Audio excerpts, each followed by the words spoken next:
تعلیم مکمل ہونے پر انہیں مسلمان ملکوں خصوصاً مشرق وسطی، ترکی، ایران اور ہندوستان بھیج دیا جاتا ہے۔ وہاں پہنچ کر یہ کسی بڑی مسجد میں نماز پڑھتے ہیں، پھر نمازیوں سے کہتے ہیں کہ وہ یورپی مسلمان ہیں۔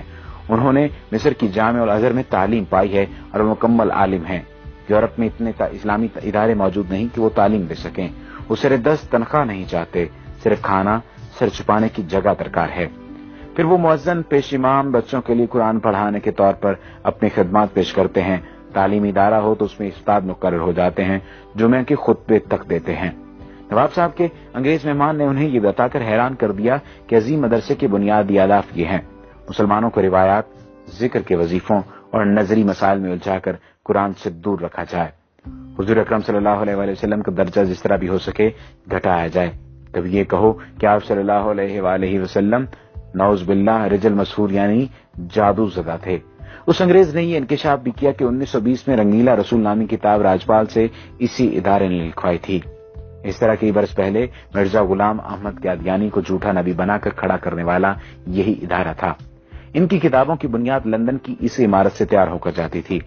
خبر ہے کہ سلیمان رشدی کی کتاب لکھوانے میں بھی اسی ادارے کا ہاتھ ہے۔ خدایا ایسا نہ ہو کہ مغرب رہن میں ہی میرا سماج رکھ لے۔ ہے فتنہ پرور نظام عالم تو اپنے مسلم کی لاج رکھ لے۔ اب جنگل کی حویلی کے ایک مکین سے ملاقات کیجیے۔ یہ واقعہ میرے دوست حسین امیر فرحات کے ساتھ کویت میں پیش آیا۔ واقعہ انہی کی زبانی سنیے۔ یہ 1979 کا واقعہ ہے۔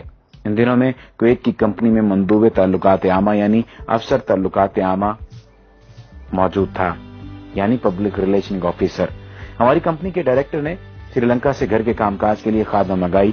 دوسرے دن مجھ سے کہا اس خادمہ کو واپس بھیج دو، وہ ہمارے کسی کام کی نہیں، کیونکہ عربی جانتی ہے نہ ہی انگریزی۔ میں اس کے دستاویزات لے کر متعلقہ جگہ پہنچا تو پتا چلا کہ فی الحال سری لنکن سفارت موجود نہیں، البتہ برطانوی سری لنکن باشندوں کے معاملات دیکھتے ہیں۔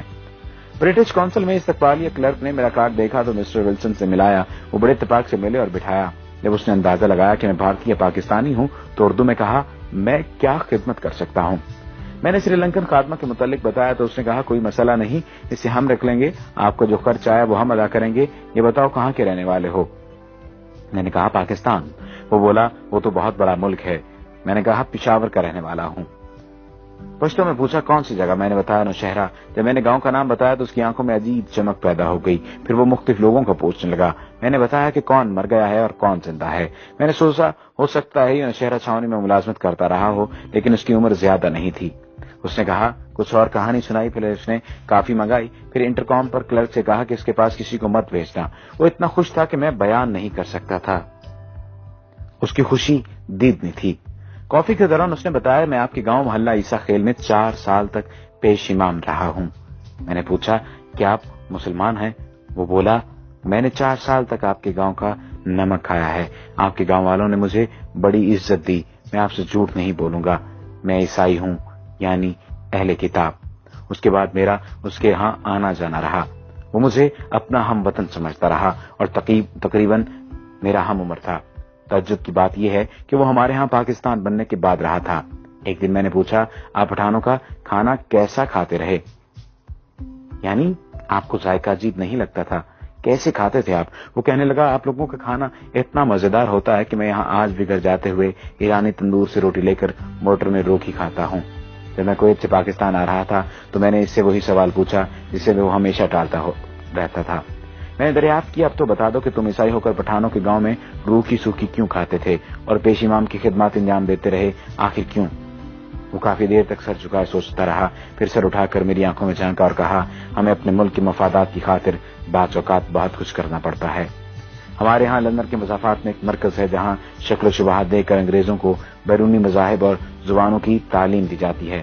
وہاں سے فارغ التحصیل ہو کر پھر ہمیں مختلف علاقوں میں بھیجا جاتا ہے۔ گاؤں آ کر میں نے محلہ عیسیٰ خیل کے بزرگوں کو یہ واقعہ سنایا تو ایک بوڑھے طالب علم نے کہا مجھے شک پڑا تھا مگر سب کہہ رہے تھے کہ یہ چترالی ہے۔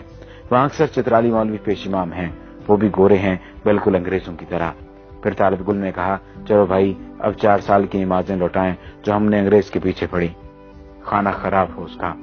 جب میں نے جنگل کی حویلی کے متعلق پڑھا تو مجھے یقین ہو گیا کہ مسٹر بیلن ضرور جنگل کی حویلی کا پروردہ تھا۔ یہ مضمون 90 کی دہائی میں اردو ڈائجسٹ میں شائع ہوا تھا۔ یہود و ہنود کی سازشیں بدستور جاری ہیں۔